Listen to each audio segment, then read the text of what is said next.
करते हैं आपका अनअकैडमी यूपीएससी हिंदी चैनल पर। आज इस क्लास में हम बेसिकली ब्राह्मण ग्रंथ और उपनिषद साहित्य का अध्ययन करेंगे।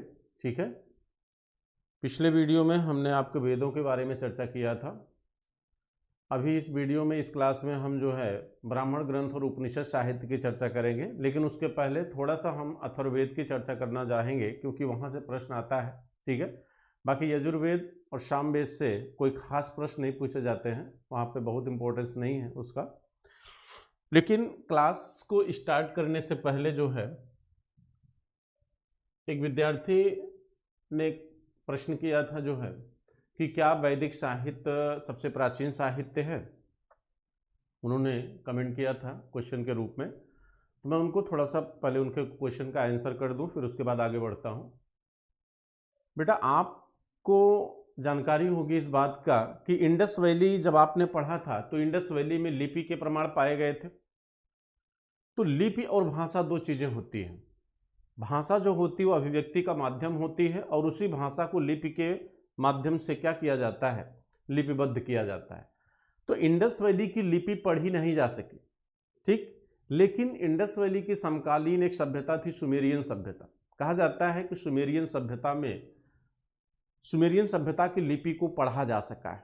ठीक, और वहाँ की जो लिपि है, जो अभिलेख हैं, वो राजा जमदग्नि के हैं। ठीक है, सॉरी, गिलगमिश के अभिलेख हैं। राजा गिलगमिश थे वहाँ के, उनके अभिलेख हैं वो।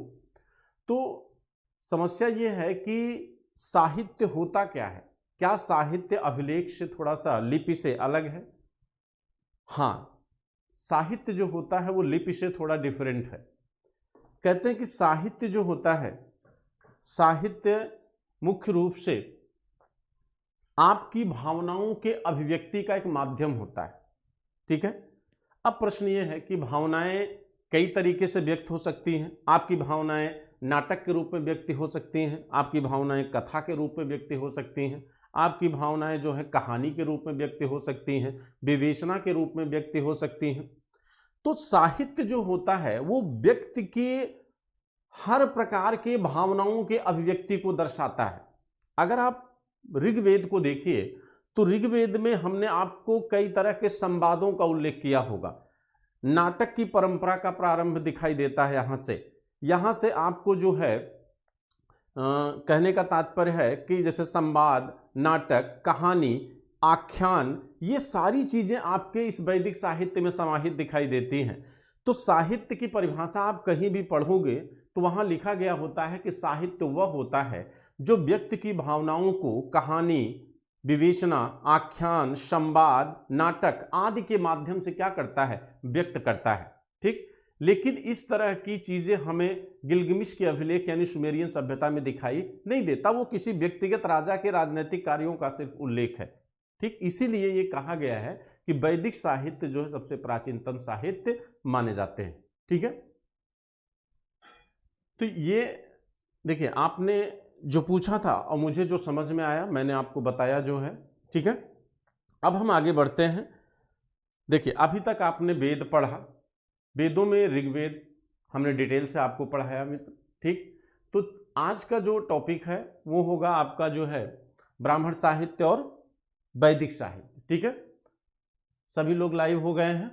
ठीक है, ज़्यादा से ज़्यादा लोग, सभी लोग जुड़ जाइए फटाफट जो है। एंशिएंट हिस्ट्री का पूरा सिलेबस देखिए लोकेश जी, अभी तो आर्ट एंड कल्चर का पोर्शन चल रहा है। ठीक है, हम अभी इसकी जानकारी तो नहीं दे पाएंगे, बट आगे हमारा पूरा प्रयास होगा कि आपका ये सेक्शन कवर हो। जैसा गाइडलाइन मिलेगा वैसा हम आगे आपको कंटिन्यू सूचना देंगे। ठीक है, सबको हमारी तरफ से गुड इवनिंग। सब खुश रहिए, मस्त रहिए, बस पढ़ाई करते रहिए और लोगों को जोड़िए फटाफट। ठीक है, चलिए तो थोड़ा सा हम चर्चा कर लेते हैं अथर्ववेद की, फिर उसके बाद हम ब्राह्मण साहित्य और उस पे आते हैं, उपनिषद पे। चलिए, वेदों में आपका अथर्ववेद थोड़ा सा महत्वपूर्ण है, इसकी चर्चा कर लेते हैं। अथर्ववेद देखिए, कहा जाता है अथर्ववेद का निर्माण, भाषा वही है संस्कृत, अथर्वा अंगिरस ऋषि के द्वारा किया गया था। अथर्वा अंगिरस ऋषि के द्वारा किया गया था इसका निर्माण। ठीक है, इसीलिए हम इसे अथर्वा अंगिरस वेद भी कहते हैं और अथर्ववेद भी कहते हैं। ठीक, इसमें कुल जो है 731 सूक्त हैं। कितने सूक्त हैं मित्रों? 731 सूक्त हैं। और अध्याय कितने हैं? 21 इसमें अध्याय हैं। ठीक है, और कहा जाता है कि अध्याय नंबर 16 और 17 ये दोनों क्या हैं? गद्य में है, बाकी पूरा क्या है? पद्य में है। ठीक है, लेकिन अगर आपसे प्रश्न ये किया जाए कि कौन सा वेद सबसे पहले गद्य का प्रमाण देता है, तो सबसे पहला वेद है यजुर्वेद, जिसमें गद्य का सबसे पहला उल्लेख आया है। यजुर्वेद में सबसे पहले गद्य का उल्लेख हुआ है, लेकिन यह भी ध्यान रखिए कि अथर्ववेद में भी 2 अध्याय हैं जो गद्य में लिखे गए हैं। ठीक, अथर्ववेद सामान्यतः जो है आपके 1000 BC के सामाजिक विषयों या सामाजिक परंपराओं आदि का विवरण देता है। जो हमारी धार्मिक और सामाजिक मान्यताएं 1000 BC के आसपास हैं या उसके बाद की, उसका विवरण हमें अथर्ववेद में दिखाई देता है। इसीलिए अथर्ववेद में बहुत सारी ऐसी चीज़ों, ऐसी परंपराओं का उल्लेख आप देखेंगे जो हमको ऋग्वेद या सामवेद या यजुर्वेद में दिखाई नहीं देता है। तो चलिए थोड़ा सा हम इसके नाम की चर्चा कर लेते हैं। अथर्ववेद को कई नामों से जानते हैं। अथर्ववेद के अन्य नाम क्या हैं? ये पूछा जाता है मित्रों, इसको ध्यान रखिएगा। अथर्ववेद के अन्य नाम क्या हैं? तो एक वेद तो अथर्वांगिरस वेद ही इसको कहा गया है। दूसरा, इसे हम ब्रह्म वेद कहते हैं। ब्रह्म वेद क्यों कहते हैं? क्योंकि ब्रह्मा इसके क्या है? पुरोहित हैं। अथर्ववेद के पुरोहित कौन है? मंत्रों के उच्चारण करता ब्रह्मा। ब्रह्मा का कार्य था यज्ञ का निरीक्षण करना। ब्रह्म वेद इसे कहते हैं। इसे हम भृगुवेद भी कहते हैं, भृगुवेद कहते हैं इसको।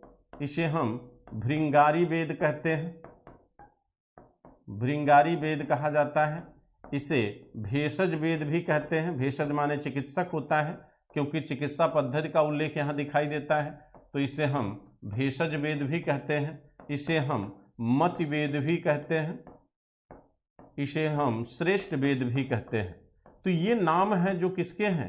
अथर्ववेद के। ये नाम आप दिमाग में रखिएगा। इन अन्य नामों से भी हम अथर्ववेद को जानते हैं।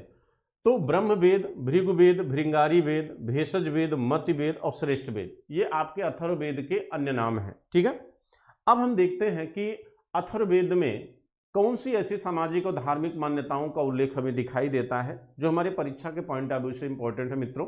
ठीक है, तो चलिए चर्चा करते हैं, देखते हैं इसमें कौन सी बातों का उल्लेख आता है।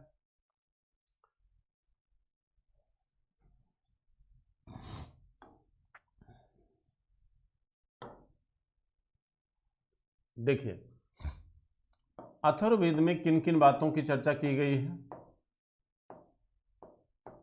अथर्ववेद में पहली बार आयुर्वेद चिकित्सा पद्धति का उल्लेख हुआ है।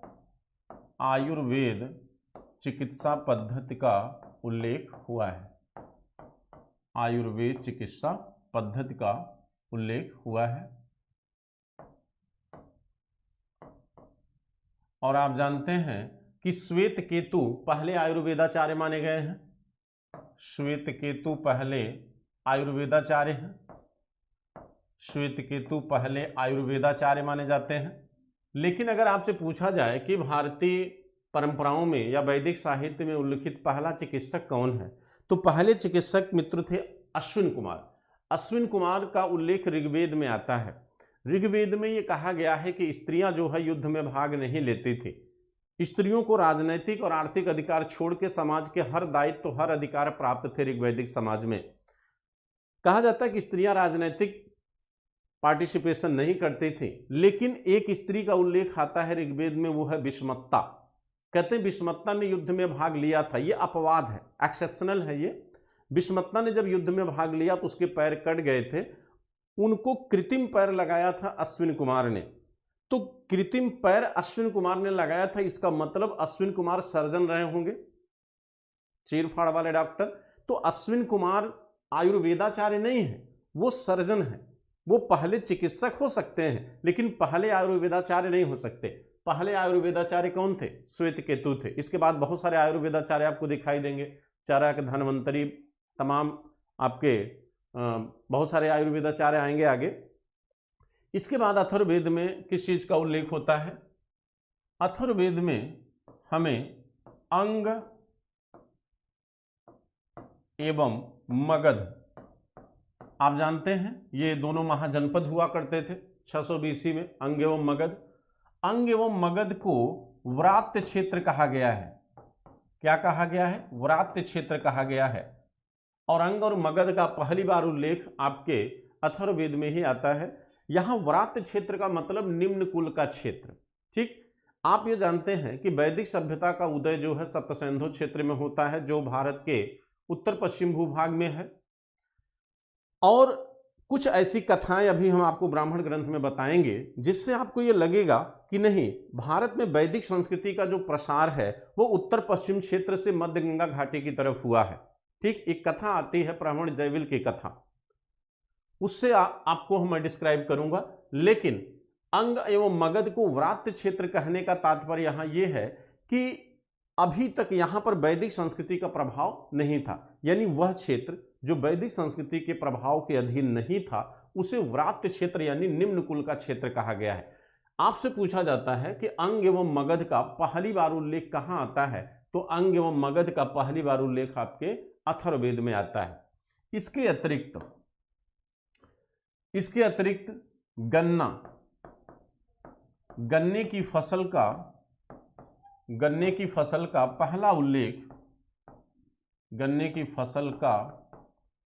पहला उल्लेख आपके अथर्ववेद में आता है।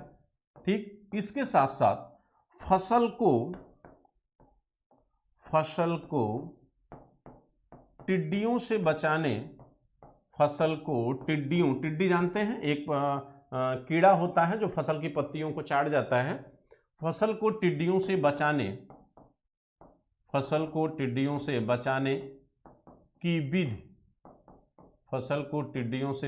की विधि का उल्लेख भी दिखाई देता है। ठीक है, इसका मतलब है कि कहीं न कहीं फसल की वैज्ञानिक विधि का अनुसरण उत्तर वैदिक काल तक आते आते किसानों के द्वारा होना शुरू हो गया था।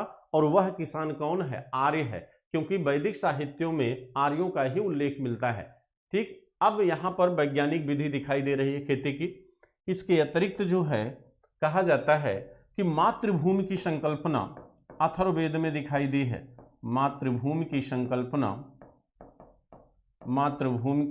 संकल्पना अथर्ववेद में आया है। इसमें कहा गया है कि युद्ध जो है धरातल पर बाद में लड़ा जाता है, मस्तिष्क में पहले। कहते हैं युद्ध की रणनीति और मातृभूमि की संकल्पना का उल्लेख अथर्ववेद में आया है। इसमें बताया गया है कि कोई भी युद्ध पहले वैचारिक होता है, पहले उसकी रणनीतियां जो है विचारों में निर्मित होती हैं, फिर उसी रणनीति को हम धरातल पर क्या करते हैं? उतारते हैं। तो स्टेटमेंट दिया गया है जो है कि युद्ध जो है पहले विचारों में, मस्तिष्क में लड़ा जाता है और भूमि पर या धरातल पर बाद में। तो मातृभूमि की संकल्पना का उल्लेख हमको अथर्ववेद में दिखाई देता है। इसके साथ साथ अथर्ववेद में सभा एवं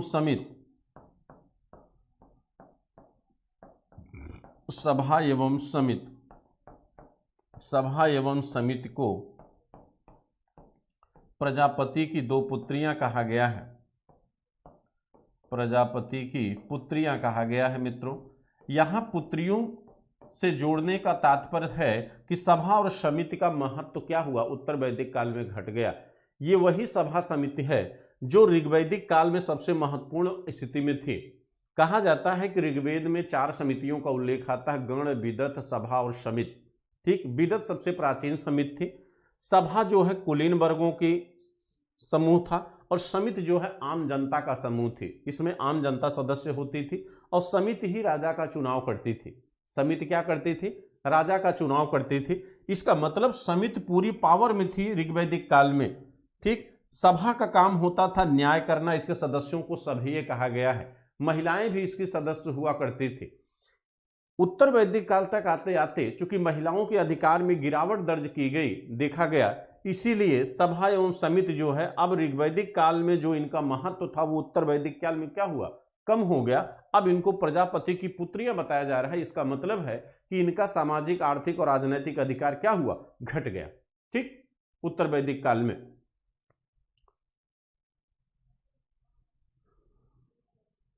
ठीक,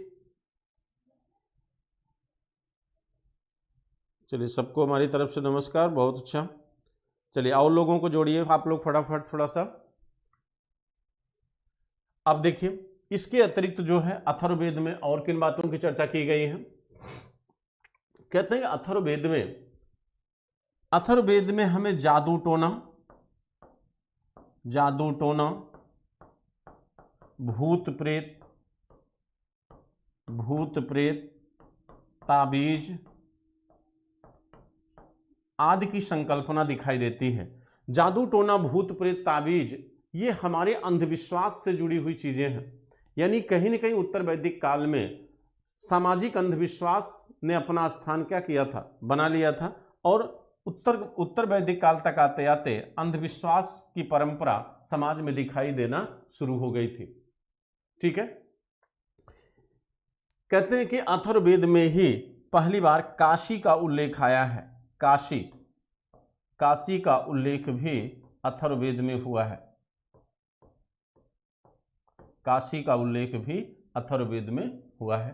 ठीक है, इतनी सारी बातों की चर्चा अथर्ववेद में हुई है। ठीक, आप इनको ध्यान से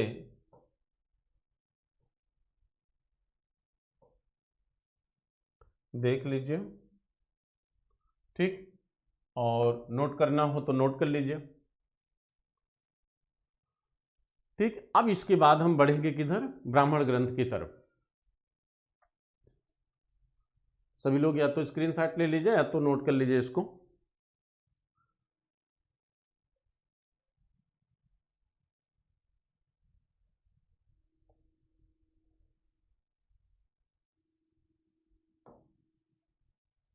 चलिए अब हम बढ़ते हैं ब्राह्मण ग्रंथ।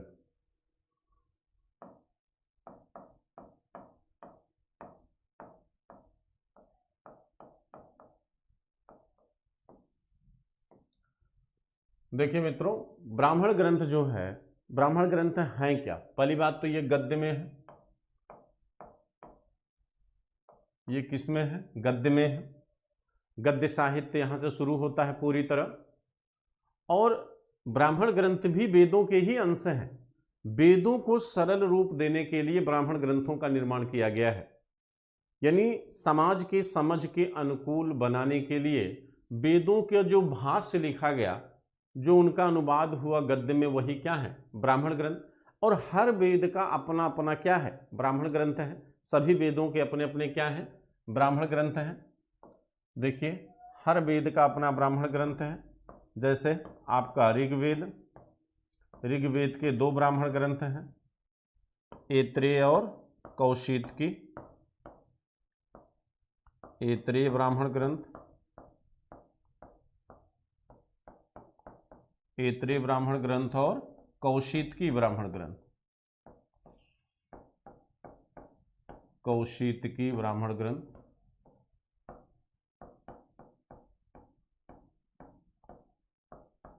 ये याद होना चाहिए आप लोगों को। इसके बाद आपका आता है यजुर्वेद।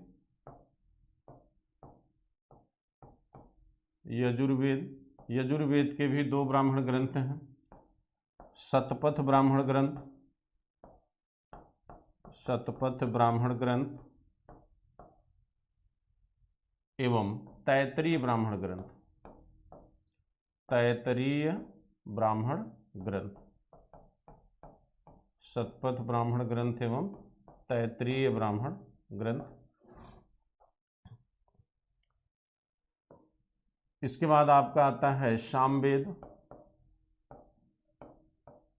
सामवेद के 3 ब्राह्मण ग्रंथ हैं, जैमिनीय ब्राह्मण ग्रंथ, जैमिनीय ब्राह्मण ग्रंथ,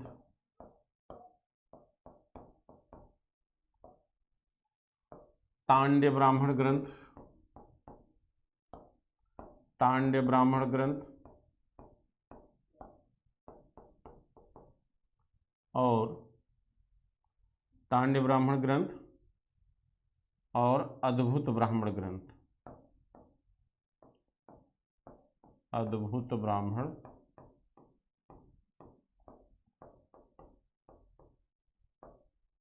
और लास्ट है आपका अथर्ववेद।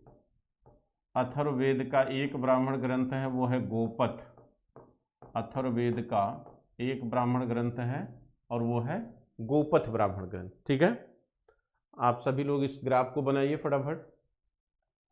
देखिए, ऋग्वेद के 2 ब्राह्मण ग्रंथ हैं मित्रों, ऐतरेय ब्राह्मण ग्रंथ और कौशितकी ब्राह्मण ग्रंथ।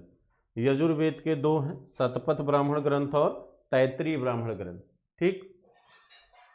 सामवेद के 3 ब्राह्मण ग्रंथ हैं, जैमिनी ब्राह्मण ग्रंथ, तांड्य ब्राह्मण ग्रंथ और अद्भुत ब्राह्मण ग्रंथ। ठीक। और अथर्ववेद का एक है, वो है गोपथ ब्राह्मण ग्रंथ। ठीक। तो ये ग्राफ आप बना लीजिए। आप ऋग्वेद में हमने इन दोनों की चर्चा कर दी थी, ये आपको पिछले वीडियो में आप इसको पढ़ चुके हैं। आज के वीडियो में हम आपको यजुर्वेद के ब्राह्मण ग्रंथों की चर्चा करेंगे। ठीक है, यजुर्वेद के ब्राह्मण ग्रंथों की चर्चा करते हैं और थोड़ा सा हम यजुर्वेद की भी चर्चा कर देंगे। एक मिनट,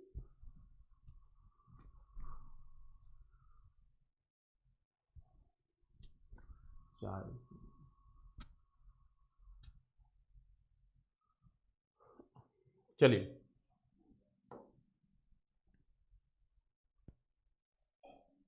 यजुर्वेद,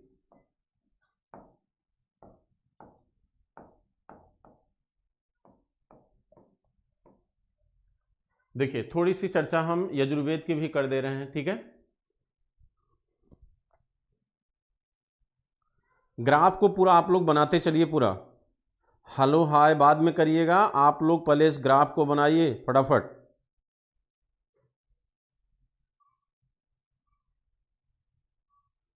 बेटा सीसैट की क्लास आपको कमेंट बॉक्स में जाके आप क्वेश्चन करिए, वहां से आंसर आपको मिल जाएगा। ठीक है, कब से सीसैट की क्लास है।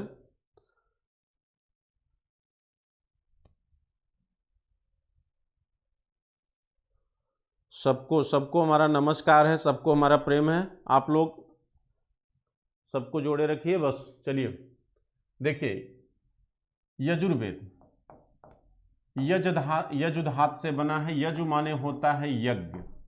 यजु माने क्या होता है? यज्ञ होता है, यानी वह वेद जो यज्ञ के विधि विधानों से जुड़ा है। कहते हैं यजुर्वेद में ही पहली बार यज्ञ के विधि विधानों का उल्लेख आता है। ठीक है, इसी में आपके यज्ञ की परंपराओं, यज्ञ के नियमों का उल्लेख किया गया है, यज्ञ वेदियों के निर्माण की व्यवस्था बताई गई है। ठीक, कहते हैं यजुर्वेद को 2 भागों में बांटा गया है, शुक्ल यजुर्वेद और कृष्ण यजुर्वेद। शुक्ल यजुर्वेद, शुक्ल यजुर्वेद एवं कृष्ण यजुर्वेद। कृष्ण यजुर्वेद। ठीक, शुक्ल यजुर्वेद, इसी को हम वाजसनेयी संहिता भी कहते हैं। इसी को वाजसनेयी संहिता, वाजसनेयी संहिता भी हम किसे कहते हैं? शुक्ल यजुर्वेद को कहते हैं। ठीक है, शुक्ल यजुर्वेद में 2 शाखाएं हैं, 2 संहिताएं हैं, कण्व संहिता एवं मध्यन्दिन। कण्व एवं मध्यन्दिन संहिता। कण्व एवं मध्यन्दिन संहिता। ठीक है, ये दोनों का संबंध किससे है? शुक्ल यजुर्वेद से। कण्व संहिता, मध्यन्दिन संहिता का संबंध किससे है? शुक्ल यजुर्वेद से। और कृष्ण यजुर्वेद में 4 संहिताएं आती हैं। काठक संहिता, काठक संहिता, कपिष्ठल संहिता, काठक संहिता, कपिष्ठल संहिता, मैत्रायणी संहिता, मैत्रायणी संहिता और तैत्तिरीय संहिता। तैत्तिरीय संहिता। ठीक, संहिताएं ऋचाओं का संग्रह होती हैं, तो 4 संहिताओं का संबंध आपके कृष्ण यजुर्वेद से है और शुक्ल यजुर्वेद से 2 संहिताएं जुड़ी हुई हैं। ठीक है, अब ब्राह्मण ग्रंथ इसके कितने हैं? 2 ब्राह्मण ग्रंथों की चर्चा करेंगे। ब्राह्मण ग्रंथ कितने हैं? 2, शतपथ एवं तैत्तिरीय। और इसमें सबसे महत्वपूर्ण ब्राह्मण ग्रंथ आपका शतपथ ब्राह्मण ग्रंथ ही है मित्रों, शतपथ ब्राह्मण ग्रंथ। ठीक, और दूसरा है तैत्तिरीय ब्राह्मण ग्रंथ, तैत्तिरीय ब्राह्मण ग्रंथ। ठीक है, तैत्तिरीय ब्राह्मण ग्रंथ। चलिए तो इसकी चर्चा करते हैं, शतपथ ब्राह्मण और तैत्तिरीय। देखिए तैत्तिरीय में कुछ नहीं है, बस एक चीज है, वो है नक्षत्र। कहते हैं नक्षत्रों का उल्लेख सबसे पहले तैत्तिरीय ब्राह्मण ग्रंथ में ही आया था। ठीक, अब देखिए इसका कोरिलेशन देखिए जरा। ऊपर हमने आपको बताया कि यजु माने होता है यज्ञ, यानी वह वेद जो यज्ञ के विधि विधानों का उल्लेख करे। यज्ञ का जो विधि विधान होता, विधान माने नियम, यज्ञ का संपादन शुभ मुहूर्त के अनुसार होता था। और शुभ मुहूर्त की जानकारी जो है हमारे ग्रहों और नक्षत्रों की स्थिति से होती है। ब्राह्मण जो पंचांग देख के शुभ दिवस या शुभ दिन की चर्चा करता है, वह पंचांग जो है ग्रहों एवं नक्षत्रों के आधार पर निर्मित होता है। तो कहते हैं कि ग्रह एवं नक्षत्र की जानकारी होगी तब तो शुभ मुहूर्त की जानकारी होगी। तो नक्षत्रों का उल्लेख सबसे पहले इसी तैत्तिरीय ब्राह्मण ग्रंथ में होता है, जिसका संबंध किससे? यजुर्वेद से। यानी नक्षत्रों का ज्ञान था तभी तो यज्ञों का संपादन हो रहा था। ये कॉन्सेप्ट दिमाग में बैठा रखिए। अगर आपसे पूछ ले कि किस वेद में नक्षत्रों का उल्लेख आता है, तो आपको अगर ये पता है कि यज्ञ के संपादन का उल्लेख यजुर्वेद में है, तो नक्षत्रों का उल्लेख भी यजुर्वेद में ही होगा। ठीक, दूसरी बात कहते हैं कि गणितीय विधियों का उल्लेख भी यजुर्वेद में दिखाई देता है। यज्ञ का निर्माण जो किया गया है यज्ञ वेदियों का, वो या तो आयताकार है या वर्गाकार है। तो वर्ग या आयत का जो संबंध होता है वो गणितीय ज्ञान से होता है। बात समझेंगे नहीं? ठीक है, तो इसकी चर्चा नहीं करना है क्योंकि इसमें सिर्फ एक ही बात का उल्लेख आता है जो आपके परीक्षा के पॉइंट ऑफ व्यू से इंपॉर्टेंट है। बाकी आपका जो सबसे इंपॉर्टेंट है वो है शतपथ ब्राह्मण ग्रंथ, और इसकी चर्चा हम करने जा रहे हैं। ठीक है, तो चलिए इसको देखते हैं। ठीक, चलिए शतपथ ब्राह्मण ग्रंथ।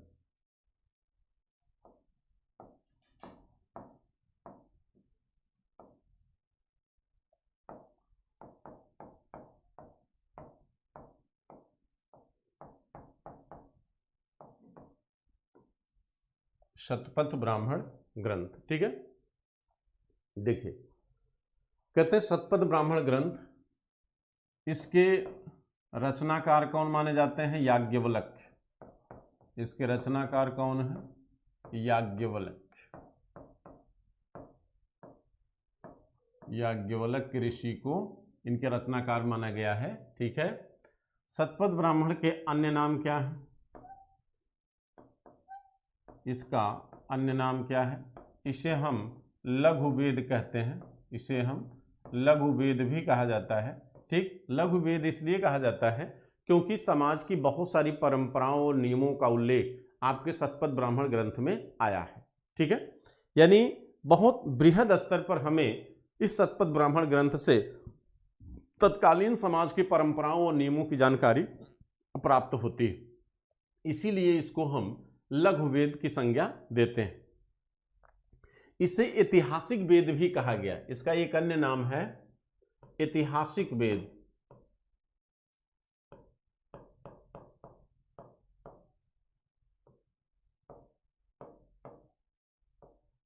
ऐतिहासिक वेद भी कहा गया है इसे। ठीक है,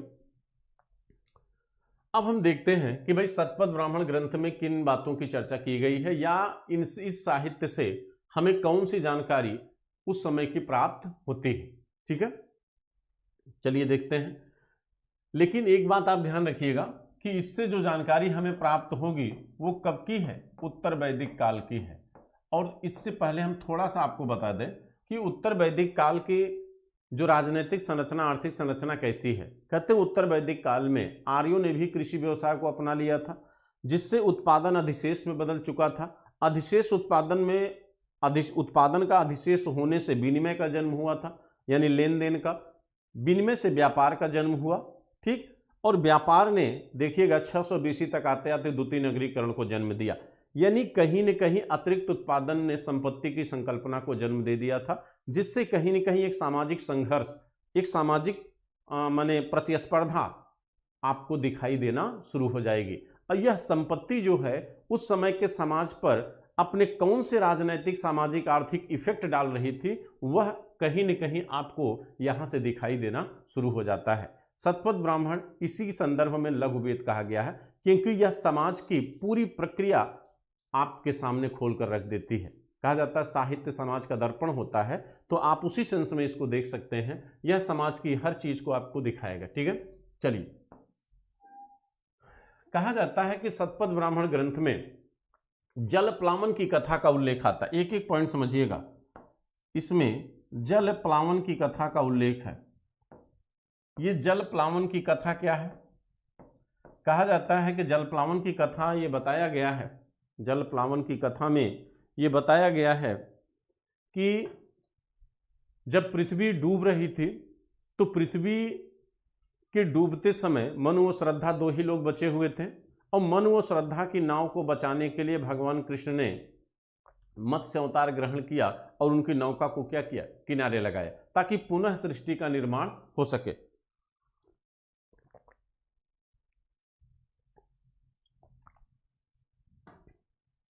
इसे हम जल प्लावन की कथा कहते हैं मित्रों, ठीक। इससे क्या हुआ कि सृष्टि का पुनर्निर्माण हुआ मनु श्रद्धा के द्वारा।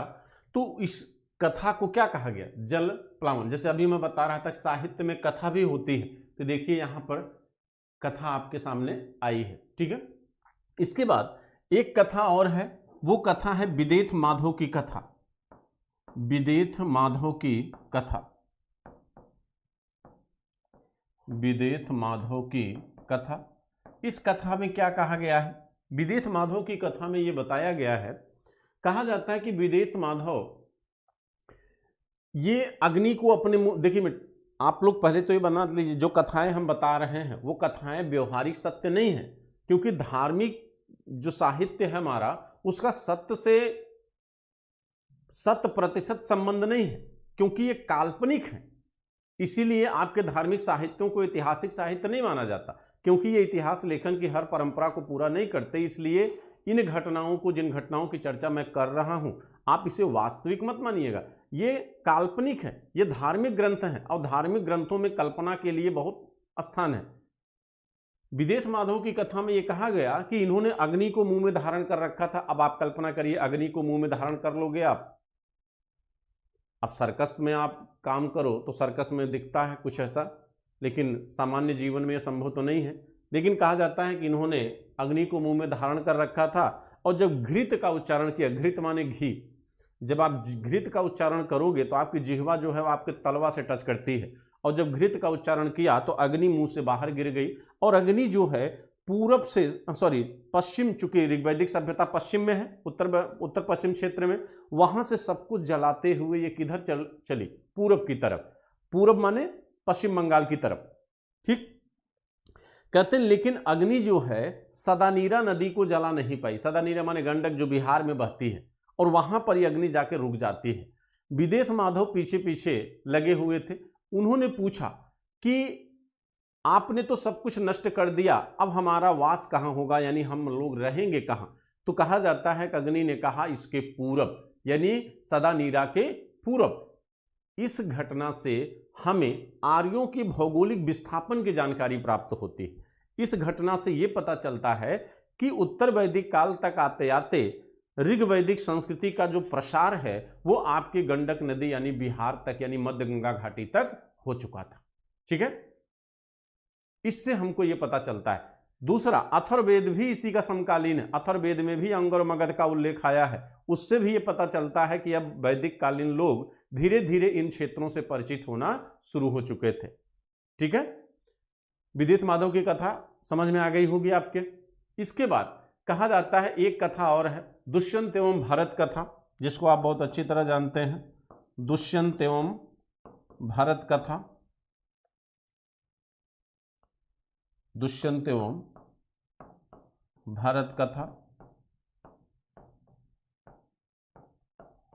जिस भरत के नाम पर आपके देश का नाम भारत पड़ा है, ये पढ़ा आपको पहले ही बता चुका हूं। इसके बाद अश्विन कुमार द्वारा चोयन ऋषि को यवन दान देने की कथा।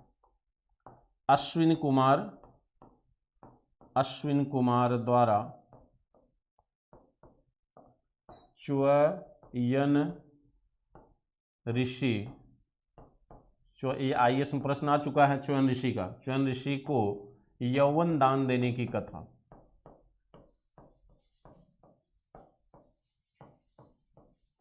यौवन दान देने की कथा, इसका उल्लेख भी आपके शतपथ ब्राह्मण ग्रंथ में आता है। ठीक है, आप लोग एक एक पॉइंट नोट करते चलिएगा।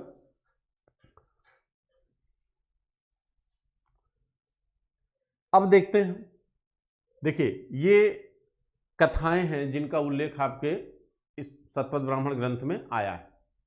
इसके अतिरिक्त कहा जाता है याज्ञवल्क्य गार्गी संवाद, याज्ञवल्क्य गार्गी संवाद, याज्ञवल्क्य गार्गी संवाद, याज्ञवल्क्य गार्गी संवाद का उल्लेख भी इसी में आया है। कहते हैं दोनों के बीच, अब गार्गी महिला है, ध्यान रखिएगा, यह भी पूछा जाता है कि कौन सी महिला ऋग्वैदिक काल की नहीं थी, तो गार्गी ऋग्वैदिक काल की नहीं है, ये उत्तर वैदिक काल की है।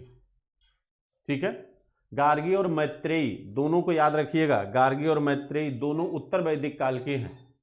याज्ञवल्क्य मैत्रेयी संवाद आपके बृहदारण्यक उपनिषद में आता है और याज्ञवल्क्य गार्गी संवाद यहां आता है। दोनों का संवाद जो है ब्रह्म के विषय पे था और यह संवाद जो है विदेह की राजसभा में हुआ था। कहां पे हुआ था मित्रों? विदेह की राजसभा में आयोजित किया गया था। विदेह की राजसभा, विदेह की राजसभा में हुआ था। तो विदेह की राजसभा माने, विदेह माने जनक, मिथिला, उनकी राजसभा का उल्लेख भी आपके शतपथ ब्राह्मण ग्रंथ में आता है। ठीक है, ये भी आप ध्यान रखिएगा, पूछा जाता है विदेह की राजसभा का उल्लेख कहाँ पे हुआ है, तो आपके शतपथ ब्राह्मण ग्रंथ में हुआ है विदेह की राजसभा का उल्लेख। इसके अतिरिक्त कहा जाता है कि, अब मैं आगे बढ़ रहा हूँ, ठीक है, आप लोग इसको नोट करते चलिए। कहते हैं शतपथ ब्राह्मण ग्रंथ में ही जजमानी प्रथा का उल्लेख आया है। जजमानी प्रथा, जजमानी प्रथा का उल्लेख आता है शतपथ ब्राह्मण ग्रंथ में।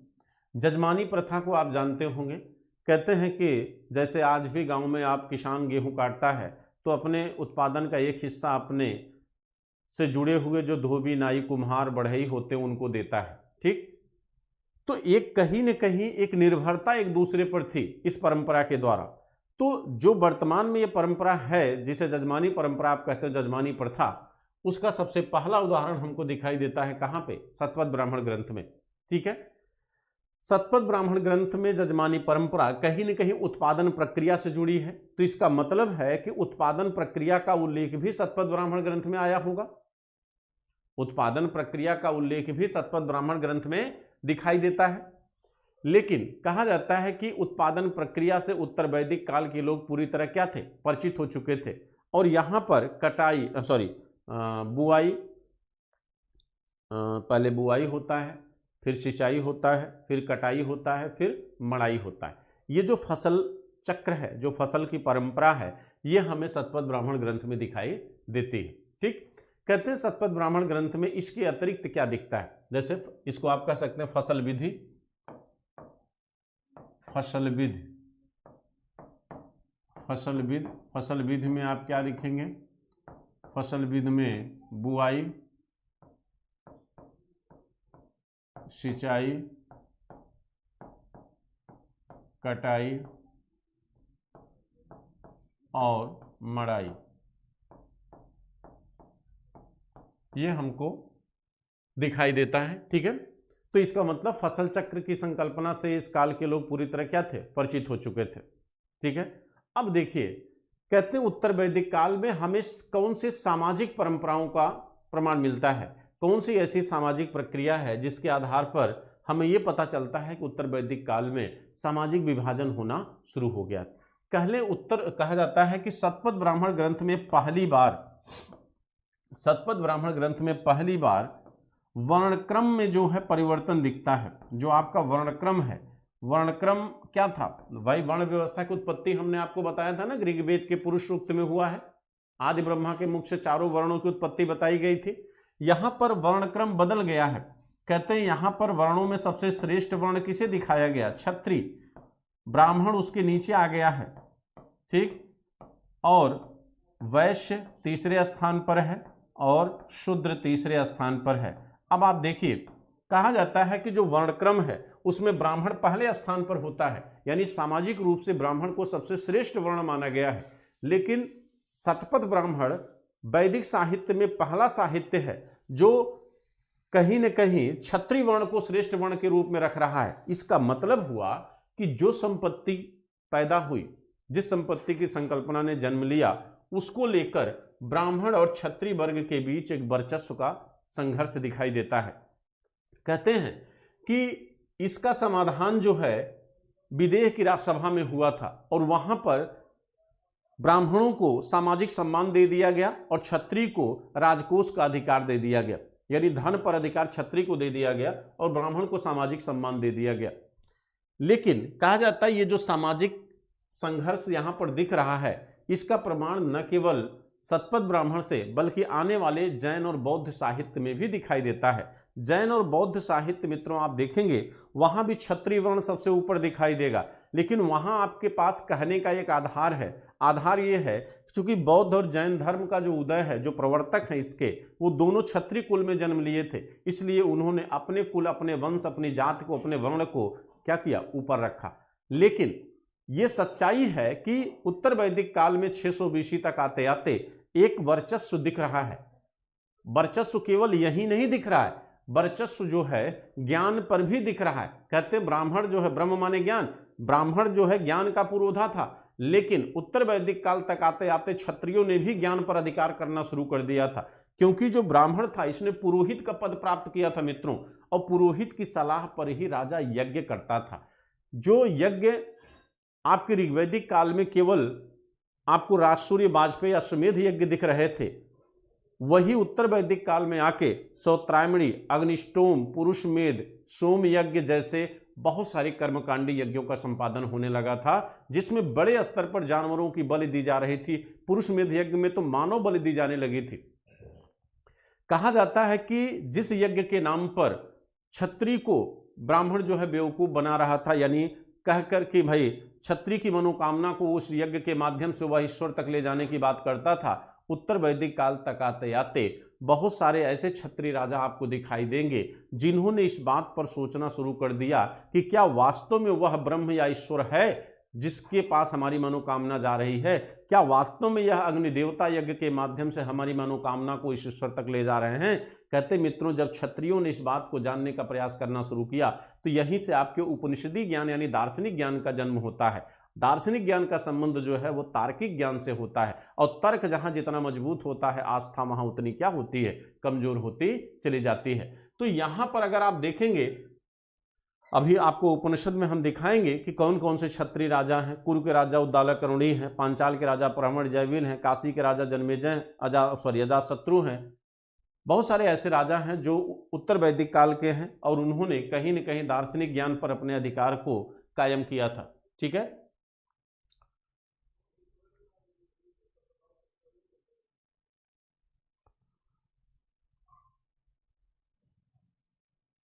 नहीं आप सही कह रहे हैं, ऋत्विक ब्रह्मा है।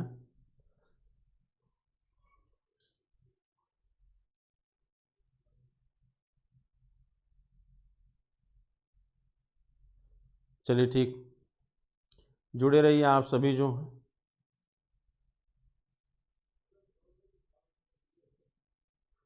देखिए, पौराणिक ग्रंथों को एकदम सत्य माना जाता है। सत्य मानने के पीछे आधार है कोई।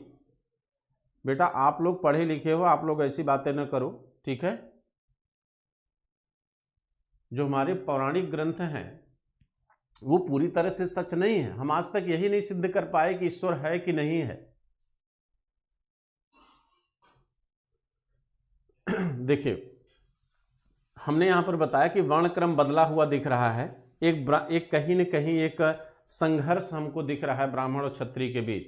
दूसरी बात, संघर्षों को और स्तर पर हम आपको दिखाते हैं। कहते हैं उत्तर वैदिक काल में भाषागत आधार पर भी हमको सामाजिक विभेद दिखाई देता है। देखिए, कहते हैं सामाजिक विभेद का प्रमाण, और देखिए उत्तर वैदिक काल में सामाजिक विभेद जो है यहाँ पर भाषा के आधार पर भी दिखना शुरू होता है। देखिए, भाषा के आधार पर सामाजिक विभेद, भाषा के आधार पर आपको सामाजिक विभेद यहां से दिखाता हूं। देखिए, कहते हैं कि शतपथ ब्राह्मण में ए ही जो है ये ब्राह्मण के लिए यूज हुआ है। ए ही शब्द जो है किस वर्ग के लिए आया है? ब्राह्मण, जिसका अर्थ होता है आइए। ये कहीं ना कहीं सम्मान सूचक शब्द है। ठीक, एक सम्मान सूचक शब्द लग रहा है कि नहीं लग रहा है? इसके बाद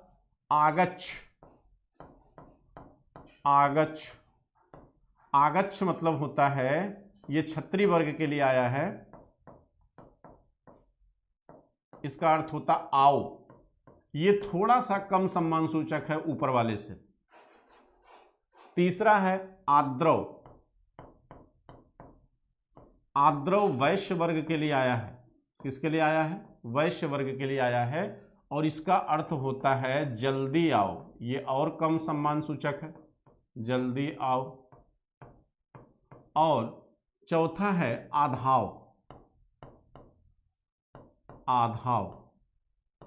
कहा जाता है कि आधाव ये शूद्र के लिए आया है, और इसका अर्थ होता है दौड़ कर आओ। दौड़ कर आओ। अगर आप इन चीजों को ध्यान से देखिए तो कहा जाता उत्तर वैदिक काल तक आते आते जो भाषागत विभेद समाज में शुरू हुआ था उसका निर्वहन आज तक आप कर रहे हो।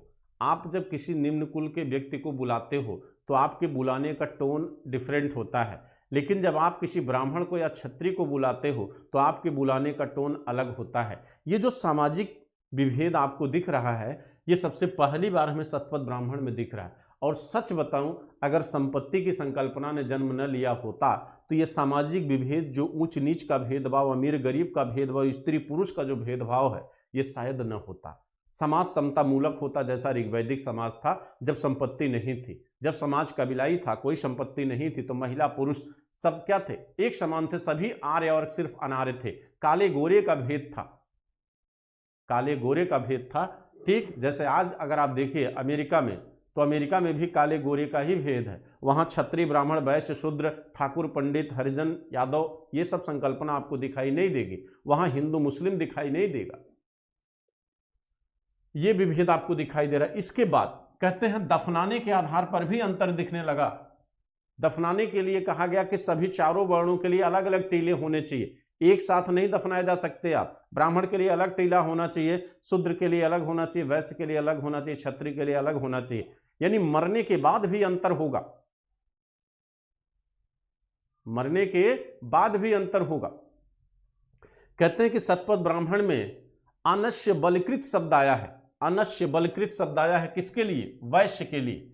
वैश्य के लिए अनश्य बलकृत शब्द आया है। अनश्य बलकृत शब्द का उल्लेख हुआ है। अनश्य बलकृत माने होता है दूसरों को कर देने वाला, दूसरों को कर देने वाला। यानी कहने का मतलब है अर्थव्यवस्था का आधार कौन था? वैश्य था। उत्पादन प्रक्रिया किस पर निर्भर थी? वैश्यों पर निर्भर थी। जबकि शूद्रों के लिए यहाँ पे एक शब्द उपयोग में आया है, सॉरी थोड़ा याद नहीं आ रहा है, शूद्र के लिए आया है, सॉरी हाँ, अनश्य प्रेष्य। शूद्र के लिए अनश्य प्रेष्य शब्द का उपयोग हुआ है। अनश्य प्रेष्य शब्द का उपयोग हुआ है शूद्र के लिए। इसका अर्थ होता है द्विजों की सेवा करने वाला, द्विजों की सेवा करने वाला। तो द्विजों की सेवा करने वाले का मतलब है, यहाँ द्विज माने ऊपर के तीन वर्ण। द्विज माने द्विज पक्षी की पर्यायवाची भी है। द्विज माने जिनको दोबारा जन्म लेने की अनुमति हो। कहते हैं दोबारा जन्म लेने की अनुमति केवल जो है ब्राह्मण क्षत्रिय वैश्य को थी। शूद्र दोबारा जन्म भी नहीं ले सकता था। शूद्र का काम था केवल ऊपर के तीन वर्णों की सेवा करना। चारों वर्णों के कर्तव्यों का निर्धारण मित्रों ऐतरेय ब्राह्मण ग्रंथ में दिखाई देता है। ऐतरेय ब्राह्मण ग्रंथ में ब्राह्मण का जो कर्तव्य बताया गया है, यज्ञ करना, कराना, दान देना, दान लेना, शिक्षा देना, शिक्षा लेना। क्षत्रिय का कर्तव्य है छत माने वीर, जो जनता की रक्षा करेगा, और वैश्य का काम है कृषि, व्यापार, वाणिज्य और पशुपालन, और शूद्र का काम है ऊपर के 3 वर्णों की सेवा करना। ठीक, तो ये परंपरा हमें शतपथ ब्राह्मण में दिखाई देती है, और शतपथ ब्राह्मण पूरी तरह इस बात को स्पष्ट कर दिया कि उत्तर वैदिक काल तक आते आते सामाजिक विभेद की जो प्रक्रिया थी वो प्रारंभ हो चुकी थी, और यह सामाजिक विभेद न केवल समाज के स्तर पर था बल्कि पारिवारिक स्तर पर भी प्रारंभ हो चुका था। यानी स्त्री और पुरुष का विभेद भी शुरू हो चुका था, स्त्रियों के अधिकार में गिरावट आना शुरू हो गई थी। लेकिन ध्यान रखिएगा, स्त्रियों के लिए अर्धांगिनी शब्द का उपयोग, स्त्रियों के लिए अर्धांगिनी, बहुत इंपॉर्टेंट है ये अर्धांगिनी, स्त्रियों के लिए अर्धांगिनी शब्द का उपयोग सबसे पहली बार इसी शतपथ ब्राह्मण ग्रंथ में आया है। अर्धांगिनी शब्द जो है स्त्रियों के लिए शतपथ ब्राह्मण ग्रंथ में आया है, जिससे ये पता चलता है कि कहीं न कहीं अभी इनके कुछ जो है सामाजिक अधिकार या सामाजिक सम्मान इनको अभी क्या था, प्राप्त था। वैसे भी ये भी कहा गया है कि जिस घर में स्त्री न हो वो घर घर नहीं होता। ऋग्वेद में स्त्रियों के लिए जायदस्तम शब्द आया हुआ है। जायदस्तम शब्द का मतलब होता है वह घर घर नहीं है जिसमें स्त्री न हो, यानी स्त्रियों के बिना कोई घर घर नहीं होता। तो वहाँ स्त्री का महत्व जायदस्तम शब्द से दर्शाया गया है, जबकि शतपथ ब्राह्मण में स्त्रियों का महत्व जो है अर्धांगिनी शब्द से दर्शाया गया है। ठीक है, ये सारी तथ्य, ये सारी बातें जो है आपके शतपथ ब्राह्मण ग्रंथ में पाई जाती हैं। ठीक है, ये सबसे महत्वपूर्ण आपका था। ठीक, यानी ब्राह्मण ग्रंथों में सबसे महत्वपूर्ण ब्राह्मण ग्रंथ आपका यही था। ठीक है, इसके बाद जो है वो नगण्य हैं, उनमें छोटी मोटी जानकारियां हम बता दे रहे हैं आपको। ठीक है,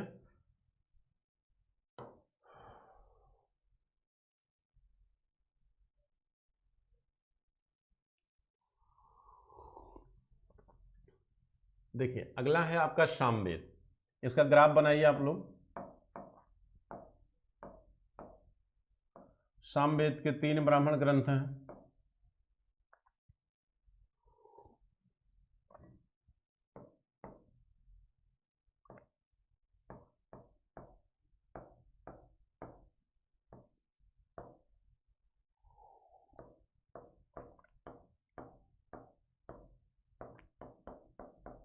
जैमिनी ब्राह्मण ग्रंथ,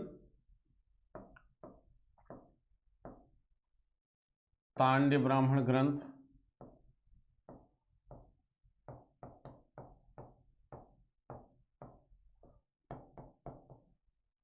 और अद्भुत ब्राह्मण ग्रंथ।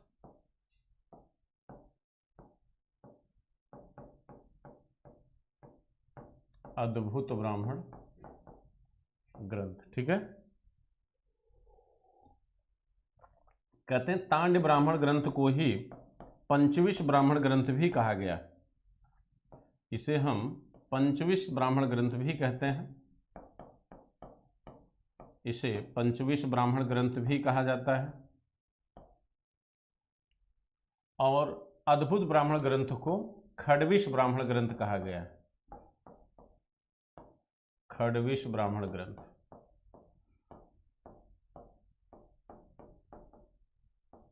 इसे खडविश ब्राह्मण ग्रंथ कहा गया है। ठीक है,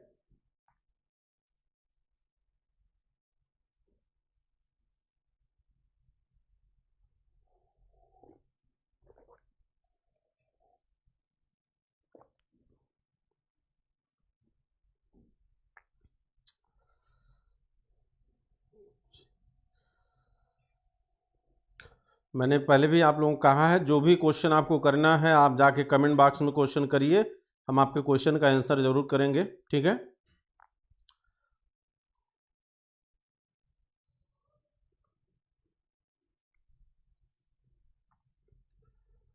देखिए इसको पंचविश क्यों कहते हैं? पंचविश इसलिए कहते हैं मित्रों क्योंकि इसमें कुल कितने अध्याय हैं? 25। ठीक, अब देखिए कहते हैं इन दोनों को मिला के, ये देखिए इन दोनों को मिला के कुल कितने अध्याय हैं? 26। ठीक, 26 में 25 ब्राह्मण ग्रंथ यानी जिसे आप तांड्य ब्राह्मण ग्रंथ कहते हैं, इसमें कुल कितने अध्याय हैं? 25 अध्याय हैं। इसी का 26वां अध्याय अलग से खड्विश ब्राह्मण ग्रंथ के नाम से जाना जाता है, यानी अद्भुत ब्राह्मण ग्रंथ के नाम से जाना जाता है। दोनों को मिला के कुल कितने अध्याय? 26। 25 अध्याय को एक साथ रखा गया जिसकी वजह से इसे 25 ब्राह्मण ग्रंथ कहा गया। अद्भुत ब्राह्मण ग्रंथ यानी जिसे खड्विश ब्राह्मण ग्रंथ कहा गया, ये आपका 26वां, यानी ये अकेला एक अध्याय है, यानी क्रम संख्या इसकी कितनी है? 26। ठीक है, कहते हैं कि इन दोनों का कोई महत्व नहीं है आपके लिए। सामवेद में आप जानते हैं साम माने होता है गान, और यही से संगीत की उत्पत्ति मानी गई है। सामवेद से ही संगीत की उत्पत्ति होती है। इसके आपके माने पुरोहित इसके आप जान ही रहे हैं, उद्गाता है। इसके पुरोहित कौन है? उद्गाता। ठीक, कहते हैं कि भगवत गीता में भगवान कृष्ण ने अपने को वेदों में सामवेद कहा है, यानी भगवत गीता के अनुसार सबसे श्रेष्ठ वेद कौन सा है? सामवेद, भगवत गीता के अनुसार। वैसे श्रेष्ठ वेद कौन सा है? अथर्ववेद। प्राचीन वेद कौन है? ऋग्वेद। ध्यान रखिएगा। तो एक स्टेटमेंट भगवान कृष्ण का है, किसमें? भगवत गीता में, जहां पर उन्होंने अपने को वेदों में क्या कहा है? सामवेद कहा है। अपने को वेदों में सामवेद कहा है। ठीक, दूसरी चीज ये कहते हैं कि इसका महत्व तो सिर्फ इतना है, अद्भुत ब्राह्मण ग्रंथ का महत्व है इसलिए क्योंकि सबसे पहली बार इस अद्भुत ब्राह्मण ग्रंथ में ही अकाल एवं भूकंप जैसी प्राकृतिक आपदाओं का उल्लेख आता है। अकाल एवं भूकंप जिसे आप प्राकृतिक आपदा मानते हैं, उस प्राकृतिक आपदा का उल्लेख सबसे पहली बार कहां पे आया है? अद्भुत ब्राह्मण ग्रंथ में आया है मित्रों। ठीक है, एकमात्र तथ्य है यही। आप इसको केवल नाम से याद रखिए कि कौन किसका ब्राह्मण ग्रंथ है, और यहां से आपको कोई प्रश्न नहीं आने वाला है। ठीक है, यहां से आपको और कोई प्रश्न नहीं पूछा जाएगा। ठीक है, आगे चलें। आगे आप जान ही रहे हैं, अथर्ववेद का एकमात्र ब्राह्मण ग्रंथ है गोपथ ब्राह्मण ग्रंथ। ठीक है, जिसमें कोई महत्वपूर्ण तथ्य नहीं है, आपके लिए कोई इंपॉर्टेंट नहीं है। तो अभी तक जो हमने चर्चा किया वो आपके ब्राह्मण ग्रंथों की चर्चा थी, और मुझे लगता है कि आपके प्री के लिए पर्याप्त है, बशर्ते आप एनसीईआरटी और कोई एक मानक बुक कम से कम झा श्रीमाली साहब को जरूर पढ़िए, या एक किताब आपके परमिंदर कौर की आई है प्राचीन इतिहास पे नए एडिशन की किताब, आप उसको पढ़िए, जो है बहुत अच्छी किताब है। ठीक है, तो एक दो किताबें मानक बुक आप पढ़े रखिए और मेरी क्लास को अटेंड करते रहिए, आपको कहीं प्रॉब्लम नहीं होगी। ठीक है, तो आज की ये क्लास आपकी ब्राह्मण ग्रंथ की समाप्त होती है। जितने भी लाइव हैं, अब आप लोग कोई अगर क्वेश्चन करना चाहते हैं तो कर सकते हैं। ठीक है, निशांत रंजन, एक बार सब अपने अपने डिस्ट्रिक्ट का नाम लिख दो भाई लोग, डिस्ट्रिक्ट का नाम। अच्छा निशांत रंजन जी,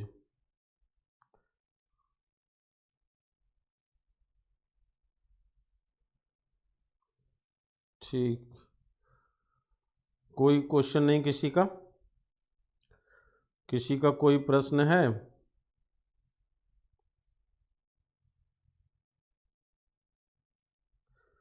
वंदना जी, आपको भी कलरफुल पेन पसंद है, चलिए थैंक्स इसके लिए।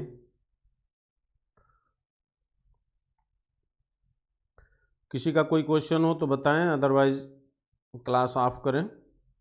अब देखिए, कल की जो क्लास होगी मॉर्निंग की जो 12 बजे की क्लास है हमारी, उसमें आपको उपनिषद के बारे में चर्चा किया जाएगा। बहुत ही महत्वपूर्ण टॉपिक है उपनिषद। यहाँ से आपके दार्शनिक ज्ञान प्रारंभ होता है, यानी तार्किक ज्ञान की चर्चा यहाँ से होती है उपनिषदों से।